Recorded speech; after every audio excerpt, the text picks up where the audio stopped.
Hello, and welcome to cavnessHR podcast. I'm your host, Jason Cavness. Our guest today is Keirsten Griggs. Keirsten, are you ready to be great today? I am. Keirsten is a talent acquisition consultant and career coach.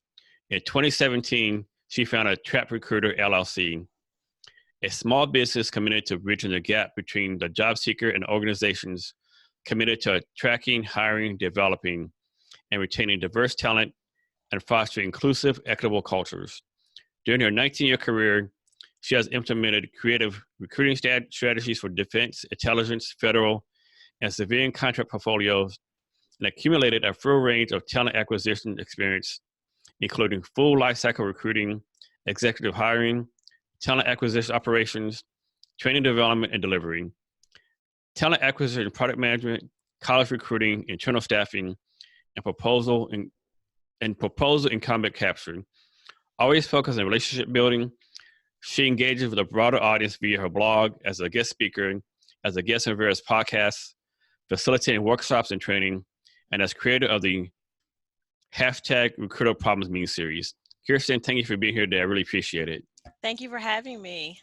What do you're getting on a lot of stuff right now, but what do you focus on? Right now, I do focus primarily on a contract that I have with a company to staff their global trade compliance group. So that is my quote unquote 9-to-5 job. That would be your regular full life cycle recruiting. And then I still do some of my independent things on the side. And I am grateful and so very thankful that this company is very amenable to my schedule, allowing me to continue to do trap recruiter work as long as their good work is completed. So, Keirsten, it's like a lot of recruiters like have a niche, like they only do construction, only do tech, but it's like you're a broad and general based recruiter. Well, initially, I was a tech recruiter because I started in 1999. And because of the area that I live in, a lot of 8A companies were popping up.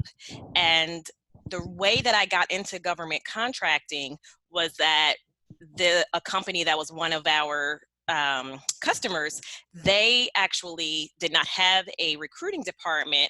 So they brought 3 of us over to be their internal recruiters instead of paying us that heavy fee that they paid for each hire. So then they just paid us salaries, and it saved them a lot of money. And somehow I transitioned that into the more Intel space, or the Intel portfolios for the companies that I worked for.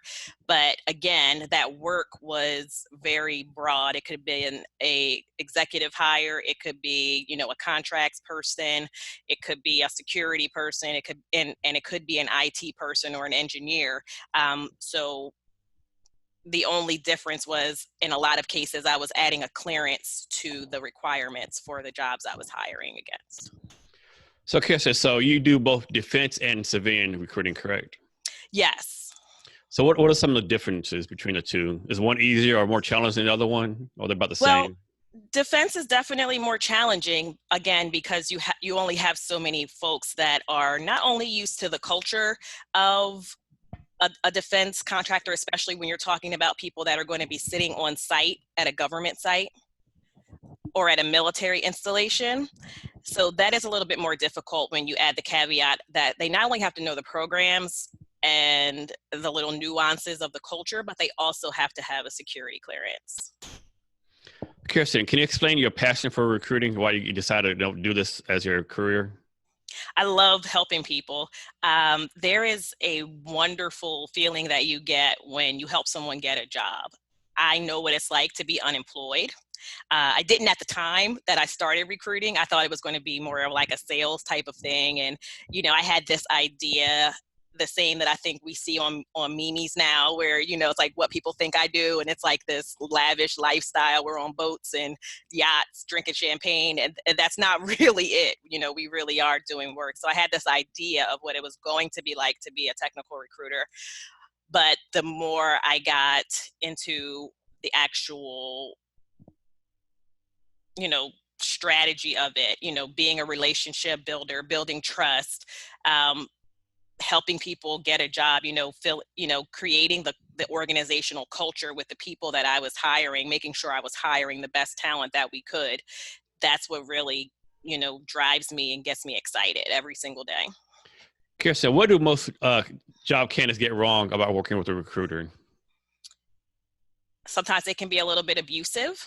And sometimes if recruiters don't set boundaries, or if they try to be everything to everyone, and that's not just the candidates, but the hiring managers or the customers that they're supporting, recruiters can sometimes get burned out, and they think that we don't have anything else to do but attend to them. And a lot of times we have a lot of things we're juggling at one particular time. So some of them are expecting 24/7 access to you, and that's not a reality. That's not realistic.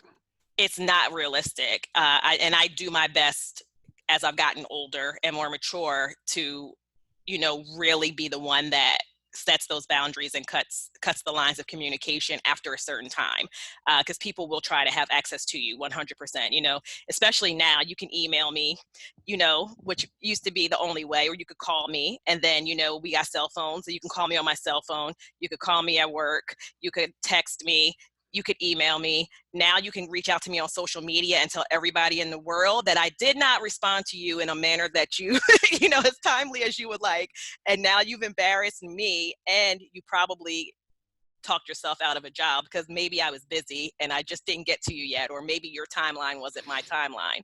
So yeah, there's a lot of ways that a recruiter has to be very, very aware of how they're managing their time and the people that have access to it. Well, I have to think if a candidate has a recruiter on their side, that has to be the best thing for them, because everyone's going to change jobs eventually. If you have a recruiter, like someone is on your side, they call you, hey, I'm probably leave my job in 6 months. That's it has to be like a value added for that person, I would think.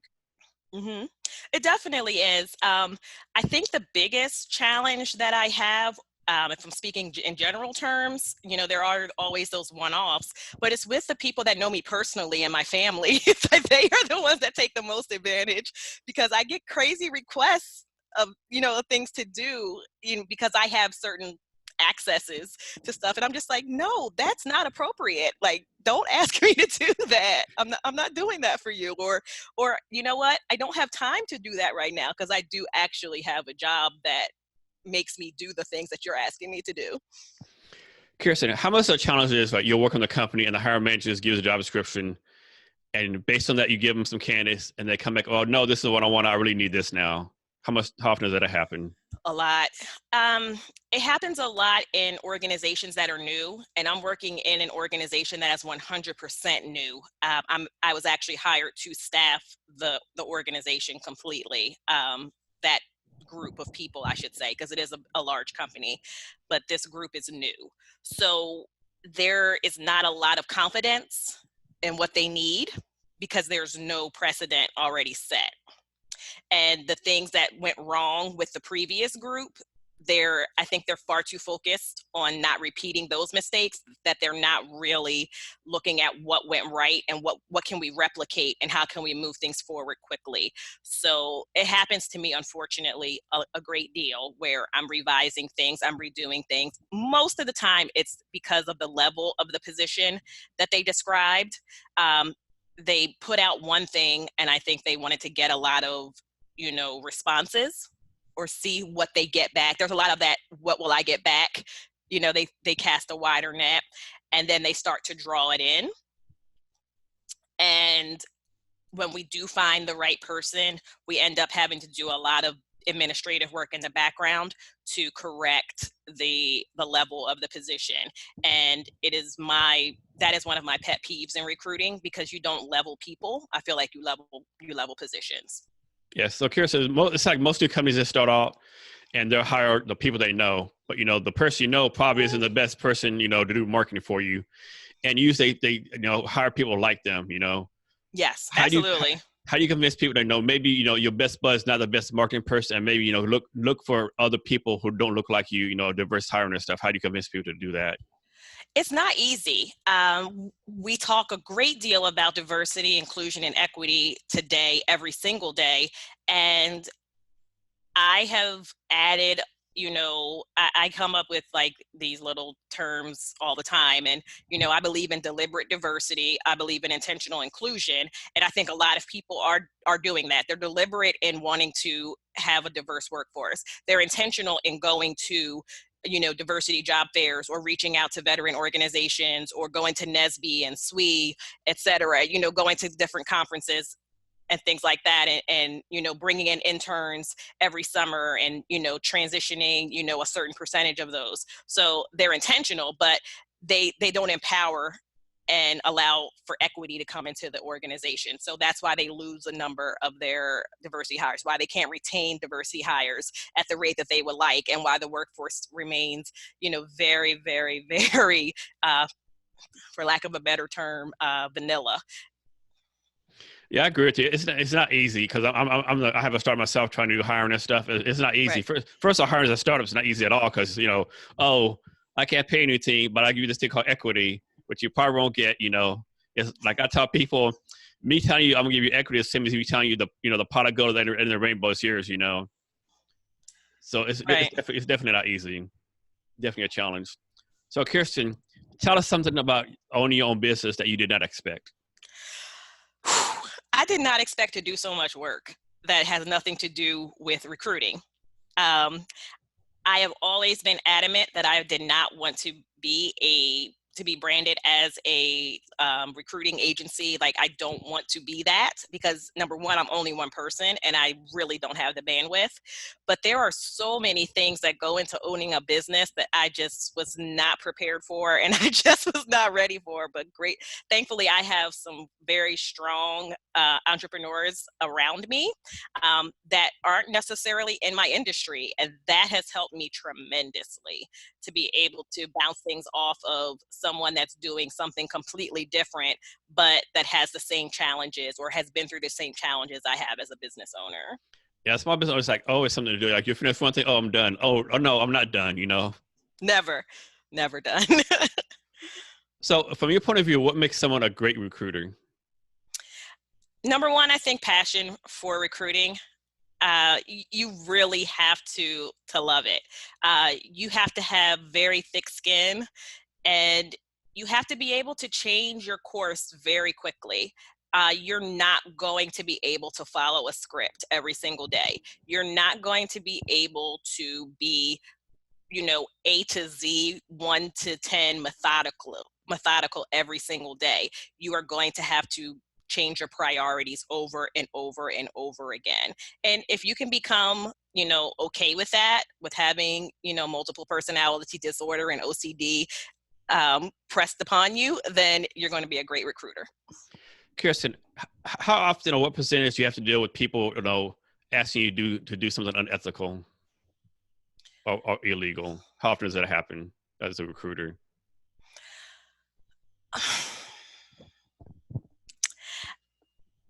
Um,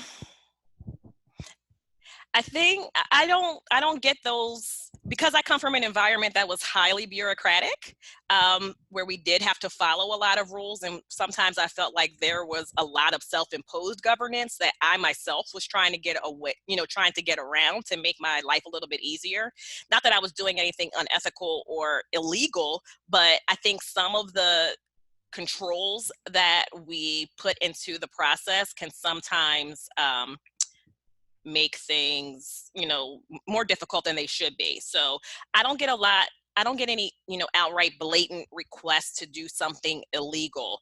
And if I get something that is, unethical, or that, is out of compliance, I'll say, is probably the word that I will use, is if I get something that's not compliant, I will make it compliant, if at all possible. For example, we know that we want to hire Joe Smith for this role, but our policies and procedures say that we have to interview 3 people. So we interview the 3 other people, Mm-hmm. and we do that. But I'm also, the one that's trying to make people be aware that, no, I didn't give you 3 just people, 3 people that I know you weren't going to hire. I gave you people that could either build the pipeline or that may knock Joe Smith out of the running for this position. Like, I'm going to do my due diligence. So I don't allow anyone, any organization to put me in a situation where I don't feel like I'm being morally sound. No, I won't do that. Keirsten, so of course, it always seems like there's a disconnect. The companies are saying, there's no talent out there. Candace was saying there's nobody hiring us. I mean, is this disconnect always been going on, and how do you fix it? Or can it be fixed? It can be fixed, but I think it's unfortunately, one person at a time. I think we've shied a lot away from the traditional way that we used to recruit, and the attention that we used to give to people, and being able to build talent. Like, I don't think anyone starts at 100%, and every prospective employee, I believe, wants to not be 100% day one. They want to grow, and they want to develop in an organization. They want career trajectory. They don't want to just stay, the 100%, administrative assistant their entire career, So why would we hire someone that doesn't have potential to do something more? So from my point of view, I think it's easier to find a job nowadays. And the reason being because, before, when I was it was like newspaper ads. Yes. Maybe internet. But nowadays, you can go to the website, companies are advertising jobs on Twitter, Snapchat, Instagram. There's all these places to find the jobs at. So do you think it's easier or harder for people to find jobs now? I think it's easier for people to get connected to companies. But I mean, this, it's not necessarily easy we can fill the jobs, but if we're not filling them with the right people, we're going to be continuing to, fill that, what we used to call the bucket with a hole in it. You're doing the same thing. Yeah, there's an abundance of people, but are they the right people? So I think it's up to the organizations to make sure that we are doing enough to say what kind of workforce we're going to want in the future, not just for today. So Keirsten, in your time of recruiting, well, two-part question. First part, what have you seen the candidates consistently do wrong when looking for a job? And then what do you see the companies consistently do wrong when trying to fill those jobs? So candidates consistently try to I think sometimes, for me, they oversell just because of the industry that I'm in. I think they oversell themselves, and they put too much on the organization in terms of what they're going to do for them. And I think organizations are a little bit naive in the sense that they don't think that employees will ever leave them or that the employee needs them. So they're like, I think that's the change that's happened in the workforce completely, is that it's no more of what can you do for me, it's what can I do for you. I mean, at will works both ways, right? It does. And both sides don't understand that, I think. So Keirsten, can you talk a little bit about how recruiters get paid? I think there's a retainer fee, flat fee. Well, I have been a corporate recruiter most of my life, so I was paid like an employee, and then get bonuses for meeting goals and for special things, stuff like that. But there are third-party recruiters that can be retained for specific roles, and they would get a percentage of the higher salary paid by the organization. There are recruiters that get paid by job seekers to help them find a job, who actually go out and look for jobs for them. There are recruiters who are, on retainer, who, make a monthly or quarterly amount for supporting an organization and giving them candidates across different positions.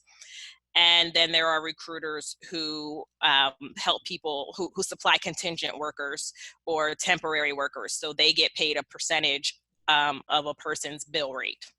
They get a bill rate, and that company pays the employee. I'm guessing the best method is just depends on the recruiter and other variables. It depends on number one, on the position. It depends on the position, and it depends on. So there's an abundance, you will always have work, say, filling manual labor jobs. There's a lot of those, and it helps the organization, and it helps, those third-party recruiters stay employed to hire their people on a temporary basis. And especially when you don't have an organization that's very confident in their hiring practices, it's better to do that, that temp to perm type of deal, so that you get to try and buy before you commit to the person. And those companies are the ones that are doing the work for you. So they're keeping a pipeline, and if Joe Smith doesn't work out, then they can send Amy Jones, the next week to see how she does. Keirsten, how does this happen? Like you get you're supposed to fill a position, you get a certain percentage of the salary, mm-hmm. and you work there for 2 months, and then they either like decide not to fill the job or someone else fills it. So basically, you've done 2 months of work and you get no money. Is that? Yeah, that hurts. That hurts. Because that's a lot of time and energy invested, right, for basically nothing, correct?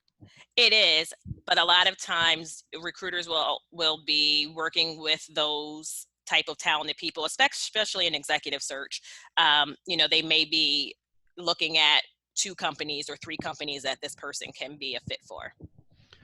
So now let's talk about a pet peeve of mine, and this is my opinion. It's like a lot of new HR people, they'll get a college degree in HR, mm-hmm. and they'll try to find an HR job, they can't find anything, so they'll go be a recruiter for a company. But then the company doesn't really train them. They're like, okay, brand new HR guy or girl, go find us 10 of this, but they do no training, no research what the company's about. Is that a common across the recruiting industry, or is this just in my mind?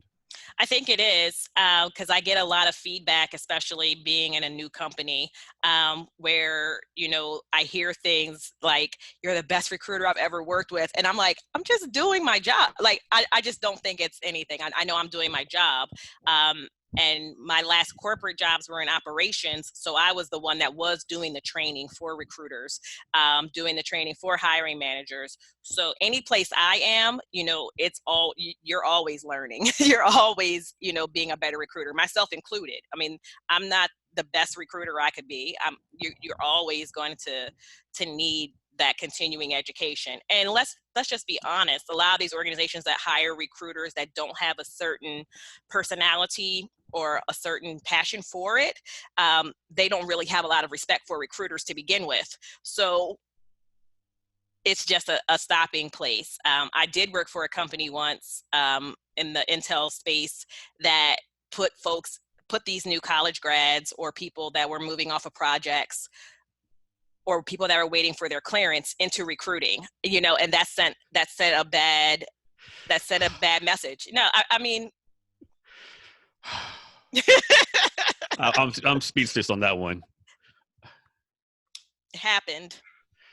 So Keirsten, from your point of view, does it matter if a recruiter is an introvert or extrovert? Does that matter?